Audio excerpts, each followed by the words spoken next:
Well, welcome. Here we are with another in our series of tapas for the event called Viva being held in Spain in November of this year, 2015.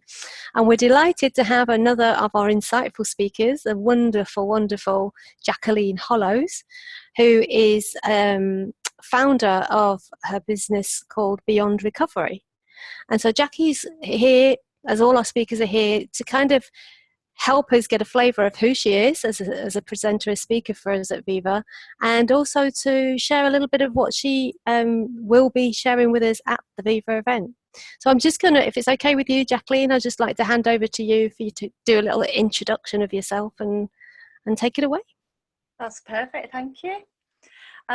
So as Sheila says, I'm Jacqueline from Beyond Recovery, and I run an organisation that helps people who have had problems with addictions and stress and mental issues with anxiety, some bipolar, all sorts of things like that. So what I wanted to share with people really is that oftentimes people will sort of say to me, oh, that must be really difficult, it must be really stressful because you must take home a lot with you, because some of the cases that come to me are particularly traumatic.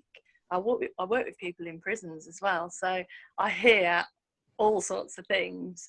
And when you're helping people, of course, you empathise with them, and you can really feel them. And so, as I say, people will often say, "Oh, you know, do you take it home with you? How do you shake it down? How do you not sort of lose sleep thinking about some of the things that I hear?" And back in the day, when I first started, I probably did take some of it on board, and I had some tools and techniques and of ways of getting rid of that sort of stress, or the after effect of working with lots of people one-on-one and with different situations. But I've come into this understanding, a new understanding, and because of that, actually I never ever take any of it home with me. I never ever feel overwhelmed by other people's stuff. I never feel energetically drained by other people's stuff, sometimes by my own. but you know, I never take that on, and it's so refreshing to me, you know. And it isn't that I don't empathise with the cases. I was with somebody today who's in jail for attempted murder, for instance, and told a really sad story and a really traumatic story about his wife and illness and depression and personality disorder and so on. And I can feel love and compassion and empathy for him, but then I come away and that's gone, and I'm back in the room. So I wanted to share with people how do I do that, and how come, and how freeing that is to be able to do that, how it sort of has enabled me to do all sorts of different things and grow my business, grow my practice, without suffering from sort of having too much to do, really. So that was sort of the nub of what I was going to share with people. I think that, I mean, thank you for sharing that, because I think it's good for people to know the type of work that you're actually doing, you know, dealing with people in prison with those sorts of circumstances, which are, to a lot of people, real, I can't think of the word, but really serious circumstances, let's say.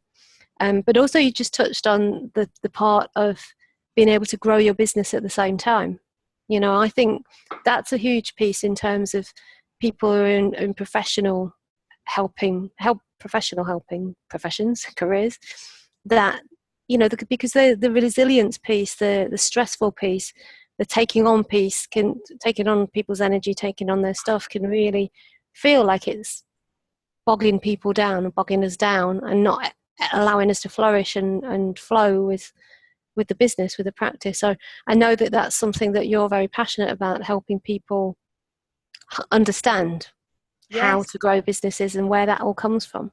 absolutely. And that's been a joy to me, because I've run a couple of businesses before, and I've been in in fact, I've never been in this situation because my business is thriving so well. And it's sort of, the less I worry and the less I stress, the more it seems to thrive. So it's actually quite surprising to me and refreshing to me that yes, and something that I want to share with people, that I've been able to just really enjoy what I do. I have an enormous to-do list. You know, I have a whole great big pile in the corner over there that you can't see, fortunately, that of things to do, of projects that I'm working on. I'm getting opportunities all the time.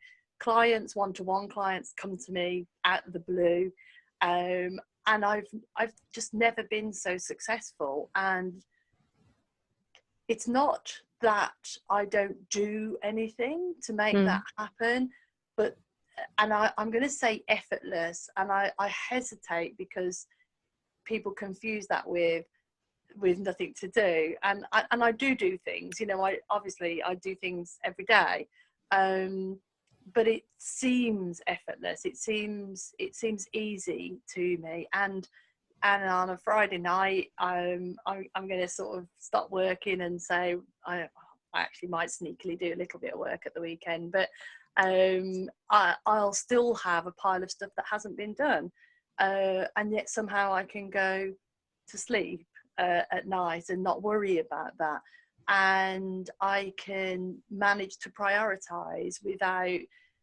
getting my knickers in a twist, you know, and sort of feeling overwhelmed.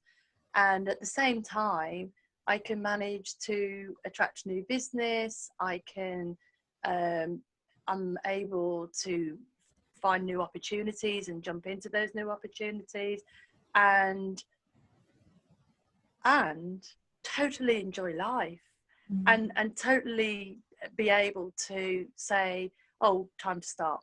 You know, on the days that I wake up and I'm completely energized, I get loads and loads done, and there's some days when I wake up and I don't feel like that, so I do what I need to do. And it's such a different way of working, but it's such a fruitful way of working on so many levels, on the fact of, as I said, success comes effortlessly almost, but also on the level of it's just more fun. I'm just having such a much better time than I've ever had. I think it's wonderful to hear that.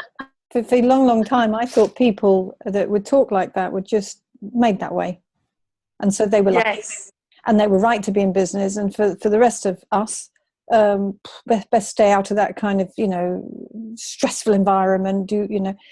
And you know, it's been wonderful to hear from so many different people doing different things in different ways. But the common piece is that peace of mind and that resilience that's flowing.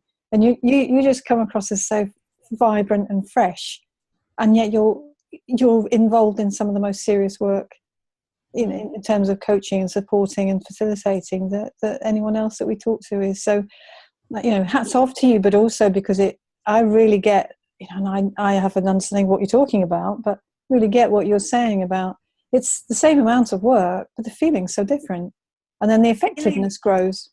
Absolutely. And in addition, things that I could never have even thought about have come my way. Things that I couldn't have. just I didn't imagine have come my way. And because I'm not so caught up and overwhelmed and stressed and all of those things that I have been before when I've run businesses, I'm able to see those things and be interested and be curious and be excited about them and do, you know, incorporate them. And that's refreshing and exciting. And I do help some new startups as well. I sort of coach 2 or 3 businesses, and you know, I'm sort of teaching them this way. So I've learned, Sue, that it's not just those special people that we used to look at and think, oh yeah, they just made that way. It's actually available to everybody. And it's exciting, but it's also you can breathe. You know, I can breathe and know that it's going to work out, and know that it's going to be okay. And it's not some airy fairy knowing. It's an actual, oh, okay, well this doesn't seem to be working out. This seems to be really hard, and if I step back from it, I'll see what happens. And I do, and actually something out of the blue comes along and works differently. And all that.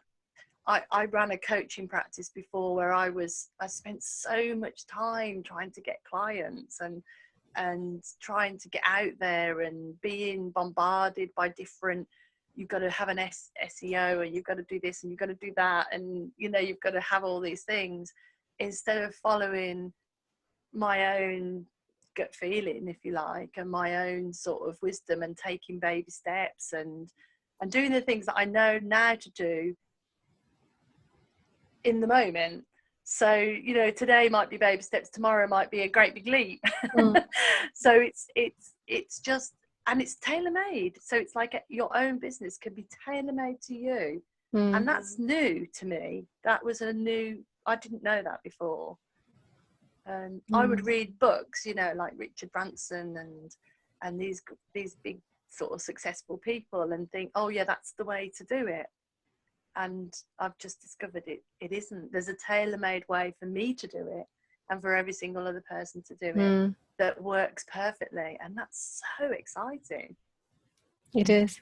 And it just came to mind, you're talking about Richard Branson. I mean, those sorts of books and those sorts of people are inspiring to us, aren't they? Yeah. And all that came to mind is your the way you're speaking right now, Jacqueline. Jacqueline. Was very inspiring too. So really, really grateful, and thank you for sharing this tidbit, appetizer tapper, with us, and really, really looking forward to hearing so much more when you come over to Spain in November and share it with the event. Yeah. And I'm hoping to bring some people with me as well. So. Oh, can't wait. Brilliant. Yeah. Thank you so much. And thank you. Thanks, Jacqueline. Thanks. Bye for now. See you soon. Bye. Bye.